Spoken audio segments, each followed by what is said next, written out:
तो फ्रेंड्स, एक बार फिर से शॉर्ट सक्सेस एकेडमी में आपका स्वागत करता हूं। जैसा कि आपको पता है कि हम रेलवे ग्रुप डी एनटीपीसी के लिए महत्वपूर्ण टॉपिक पढ़ रहे हैं। इसके अंतर्गत मैं आपको राजधानियां बता चुका हूं, मुख्यमंत्री बता चुका हूं, राज्यपाल बता चुका हूं, मोदी सरकार के कैबिनेट मंत्री बता चुका हूं और आपने उन वीडियो को बहुत पसंद किया है। जो लोग इस वीडियो पर नए हैं, प्लीज़ देर मत करिए, जल्दी से शॉर्ट सक्सेस एकेडमी चैनल पर जाइए, प्ले लिस्ट में जाके सारे वीडियोज़ देख लीजिए, नोट्स बना लीजिए, याद कर लीजिए, क्योंकि हमारा टारगेट है रेलवे ग्रुप डी एनटीपीसी में किसी भी प्रकार से सिलेक्शन लेना।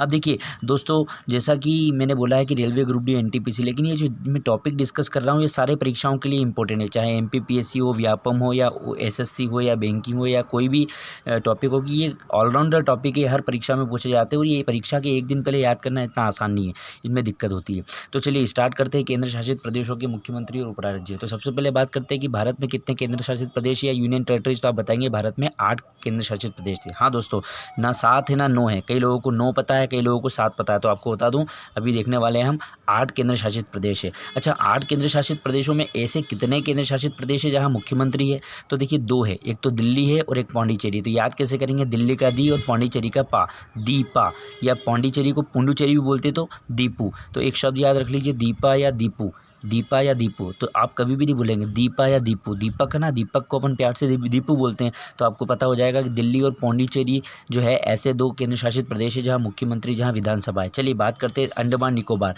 अंडमान निकोबार द्वीप समूह में उपराज्यपाल कौन है? तो देवेंद्र कुमार जोशी। कौन है? देवेंद्र कुमार जोशी। और देवेंद्र कुमार से देवेंद्र से डी और कुमार से के। तो इनका अधिकतर नाम आप देखेंगे, नेट पे सर्च करेंगे, यूट्यूब पे सर्च करेंगे तो डी के जोशी आएगा। तो डी के तो डक, डक डक यानी कि बदक, डक यानी कि बदक।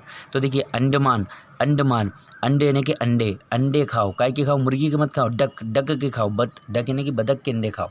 तो समझ में आ रहा है अंडमान निकोबार द्वीप समूह के उपराज्यपाल कौन है? समझ में आ रहा है? वापस से सुनिए, अंडमान, देखो हमें रिलेट करना है अंडमान को डी के जोशी से। तो अंडमान में अंडे आ रहा है कि नहीं आ रहा है? जल्दी से बताओ, अंडे आ रहा है? हाँ, अंडे आ रहा है। और डी के को अपन एक साथ पढ़ो, डक, डक को हिंदी में क्या बोलते हैं? बदक। तो काय के अंडे खाओ, काय के अंडे खाओ, डक के अंडे खाओ, डक के अंडे खाओ, बदक के अंडे खाओ, मुर्गी के मत खाओ। तो ये आपको पता चल गया अंडमान निकोबार द्वीप समूह के उपराज्यपाल कौन है? देवेंद्र कुमार जोशी। आगे बात करते हैं चंडीगढ़। चंडीगढ़ जो हमारा यूटी है, केंद्र शासित प्रदेश, इसके जो उपराज्यपाल है वो वीपी सिंह बदनौर है, वीपी सिंह बदनौर है ना। देखिए चंडीगढ़ वीआईपी सिटी है। वीपी को क्या पढ़ेंगे? वीपी को वीआईपी। अब सर ये कैसे जोड़ दिया आपने? वीपी और चंडीगढ़ तो लिंक नहीं कर रहा है। अब जल्दी से बताओ, पिछले वीडियो में मैंने आपको बताया था कि पंजाब की राजधानी क्या है? चंडीगढ़ है। हरियाणा की राजधानी क्या है? चंडीगढ़ है। और चंडीगढ़ खुद एक क्या है? केंद्र शासित प्रदेश। अरे यार, एक आदमी मुख्यमंत्री भी है, एक आदमी पार्टी का अध्यक्ष भी है, एक आदमी महासचिव भी है। तो क्या बोलोगे यार, इस आदमी के पास तो बहुत सारे पद है, मतलब ये वीआईपी है। तो वीआईपी का मतलब समझते क्या होता है? जिसके पास बहुत सारे पद है, जो बहुत सारे पदों का निर्वहन करता है, जो आम आदमियों से ज़्यादा हो, है ना। जैसे प्रधानमंत्री वीआईपी क्यों है भैया? तो प्रधानमंत्री भी और उसके पास अन्य डिपार्टमेंट भी है जो किसी अन्य दूसरे व्यक्ति के पास नहीं है। तो प्रधानमंत्री प्रमुख हो गया, वीआईपी हो गया। समझ में आ रहा है? तो चंडीगढ़ वीआईपी क्यों है? क्योंकि चंडीगढ़ खुद एक केंद्र शासित प्रदेश भी है, चंडीगढ़ खुद पंजाब की राजधानी भी है, और चंडीगढ़ खुद हरियाणा की राजधानी भी है। तो चंडीगढ़ वीआईपी हो गया। तो चंडीगढ़ से चंडीगढ़ और वीआईपी से वीपी सिंह बदनौर है। चलिए आगे बात करते हैं। तीसरा यूटी जो है केंद्र शासित प्रदेश, उसका नाम है दादर नागर हवेली और दमन दीव। अब देखिए बहुत सारे लोगों को नहीं पता है, अभी जनवरी 2020 में इन दोनों को मर्ज कर दिया है। पहले दादर नागर हवेली की जो थी वो अलग थी और दमन दीव अलग थी। दमन दीव की राजधानी जो थी दमन थी और दादर नागर हवेली की राजधानी थी सिलवासा। अब दादर नागर हवेली और दमन दीव को एक कर दिया गया है। इन दोनों की संयुक्त राजधानी क्या है? दमन। ये मैं आपको पिछले वीडियो में बता चुका हूँ, जब मैंने आपको इनकी राजधानी के बारे में बताया था। तो देखिए दादर नागर हवेली और दमन दीव के उपराज्यपाल कौन है? प्रफुल्ल खोड़ा पटेल, या प्रफुल्ल पटेल भी उनको बोलते हैं। तो देखिए इसको कैसे याद करेंगे? देखो दादर से समझ लो दादाजी, नागर हवेली, दादाजी हवेली में रहते हैं, दादाजी हवेली में रहते हैं। अब हवेली में हम उनसे मिलने जाते हैं, उनके पोते, उनके नवासे। तो दादाजी हमें देख के प्रफुल्लित हो जाते हैं। देखना दादाजी पोते, नाना, नवासे जो होते हैं ना, इनका रिलेशन पापा से और जो है इतना नहीं होता जितना किससे होता है? दादाजी से होता है, नाना जी से होता है। तो दादाजी हमें देखते थे, क्या आ जाते हैं? प्रफुल्लित हो जाते हैं। आजा, अपने हाथ में पैसे थे, आजा मेरे बेटे, है ना, लाड़ करते हैं, चीज़ देते हैं, बादाम देते हैं, है ना। जो दादाजी की पोजीशन है उसके हिसाब से वो प्यार जताते हैं। तो दादर यानी कि दादाजी हमें हमें देख के क्या हो जाते हैं, प्रफुल्लित हो जाते हैं। दादाजी कहाँ रहते हैं, हवेली में रहते हैं, और हम गांव में रहते हैं। तो गांव से जब भी हम हवेली में जाते हैं तो दादा हमें देख के क्या हो जाते हैं, प्रफुल्लित हो जाते हैं। तो आई थिंक आपको समझ में आ रहा होगा। समझ में आ रहा है तो प्लीज़ लाइक कर दीजिए, शेयर कर दीजिए। आप लोग व्यूज़ तो आपके बढ़ते हैं लेकिन लाइक आपके नहीं बढ़ रहे हैं। आप लोग को अगर अच्छा लग रहा है तो प्लीज़ लाइक ज़रूर करें, क्योंकि इससे मुझे एनर्जी मिलती है। और प्लीज़ आपके जितने भी दोस्त हैं, अगर आप तैयारी कर रहे हैं किसी भी परीक्षा की, तो उन ग्रुप्स में आप उनको शेयर कर दीजिए। इसमें कोई ज़्यादा समय नहीं आता, देखते देखते एक अंगूठा, एक उंगली ले जाके बस लाइक बटन पे तो क्लिक करना है। कमेंट करिए, बहुत सारे लोग तो निरंतर रूप से कमेंट कर रहे हैं, बहुत सारे कमेंट ही नहीं कर रहे हैं। जो मैं आपको ट्रिक होमवर्क में देता हूँ उसका आप उत्तर निकालने का प्रयास करें। अगर नहीं निकाल पा रहे हैं तो कम से कम थैंक यू इस प्रकार से कमेंट तो करें, ताकि मुझे ऊर्जा मिले। मैं आपसे कोई फीस तो ले नहीं रहा हूँ, है ना, फीस नहीं ले रहा हूँ, तो कम से कम आपका एक दायित्व तो बनता है कि जिस गुरु से आप सीख रहे हैं उसको कुछ न कुछ तो गुरु दक्षिणा दें। तो गुरु दक्षिणा के रूप में मैं आपसे यही चाहूँगा कि लाइक कर दें, शेयर कर दें, कमेंट कर दें, है ना। जो कमियां हैं उसको आप कमेंट बॉक्स में लिखें, ठीक है। चलिए आगे बात करते हैं दिल्ली। अब देखिए दिल्ली पे आ जाते हैं। अभी बात करा अपन ने दिल्ली और पौंडीचेरी, दो ऐसी यूनियन टेरिटरीज है जहाँ पे मुख्यमंत्री भी और उपराज्यपाल भी है। तो देखिए दिल्ली में अरविंद केजरीवाल है।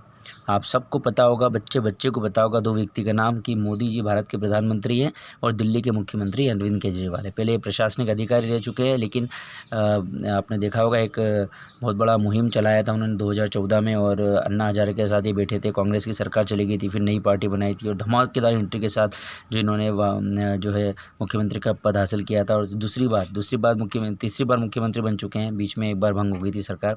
तो देखिए दिल्ली अरविंद केजरीवाल और उपराज्यपाल को ना अनिल बैजल। तो ये केजरीवाल आए क्यों थे, भ्रष्टाचार को मिटाने के लिए, है ना, नौकरी छोड़ के आए थे। तो देखिए केजरीवाल ने जल उठा लिया है कि दिल्ली को भ्रष्टाचार मुक्त सरकार दूंगा। जल हाथ में लेते नहीं, जल में हाथ में लेके सौगंध खाता हूँ कि मैं कर दिखाऊंगा। तो केजरीवाल दिल्ली के, तो केजरीवाल जो दिल्ली के, उन्होंने जल लिया है हाथ में और ये कसम खाई है, ये सौगंध खाई है कि मैं दिल्ली को भ्रष्टाचार मुक्त सरकार दूंगा। और काफ़ी अच्छा काम कर रहे हैं, इसलिए तो वहाँ की जनता ने उनको एक बार फिर से प्रचंड बहुमत से विजय बनाया है। चलिए आगे बात करते हैं। 5वां जो यूटी है, केंद्र शासित प्रदेश है, वो है लद्दाख। और लद्दाख के जो उपराज्यपाल है वो कौन है, राधा कृष्ण माथुर। हाँ, यहाँ पे मैंने खालिस्तान छोड़ा हुआ है कि आपको ये सोच के बताना है, छोटी से छोटी, जितनी छोटी आप लॉजिक बता सके, कि लद्दाख और राधा कृष्ण में ऐसा क्या संबंध करें कि यहाँ एक लाइन में आप भरते तो आपका आ जाएगा।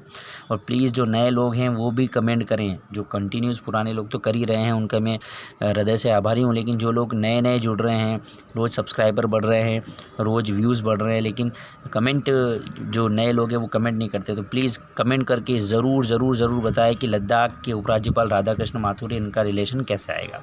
चलिए आगे बात करते हैं लक्षद्वीप जो है, इसके जो उपराज्यपाल है वो कौन है, दिनेश्वर शर्मा। तो देखिए लक्षद्वीप में लक्ष्य छुपा हुआ है, टारगेट, और दिनेश्वर में दिन छुपा हुआ है।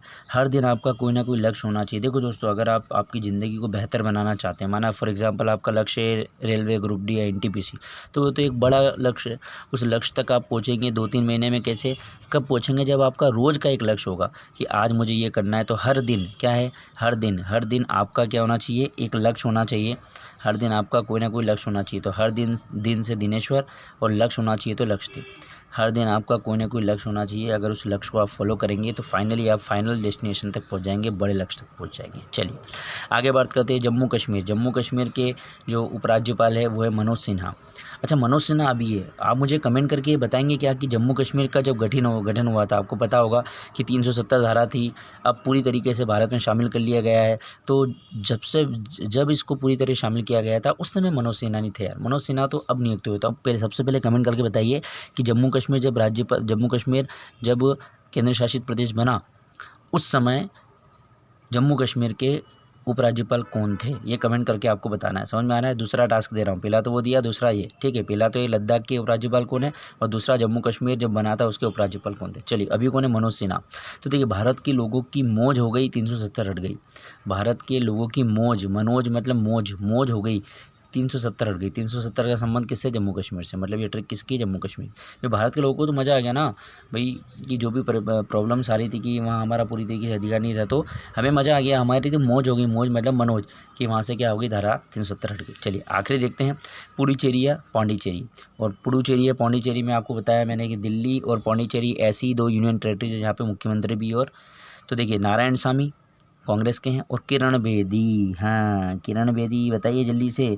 किरण बेदी के बारे में एक खास पॉइंट है जो परीक्षा में कई बार पूछा जाता है, तो ये कमेंट करके बताना है कि किरण बेदी एक स्पेशल महिला है, क्यों है ये आपको कमेंट करके बताना है। किरण बेदी भारत की एक यूनिक महिला है, क्यों है ये आपको कमेंट करके बताना है। तीसरा आपको होमवर्क दे रहा हूँ। चलिए, पुडुचेरी के मुख्यमंत्री नारायणसामी और उपराज्यपाल है किरण बेदी। तो नारायण के चेहरे पर पड़ी किरण शाम को। नारायण व्यक्ति है, उसके चेहरे मतलब चेरी, नारायण मतलब व्यक्ति, चेहरे मतलब चेहरे पर किरण पड़ी शाम को। शाम को जब वो निकला घर से बाहर तो सोच रहा था कि यार शाम हो गई, अब तो सूरज छिप गया होगा, लेकिन उसे पता ही नहीं था, वो 4 बजे निकल गया। तो नारायण के चेहरे पर किरण पड़ी शाम को। चलिए, तो आई होप आपको वीडियो पसंद आया होगा, तो लाइक ज़रूर करिए और अपने दोस्तों में शेयर करिए। धन्यवाद।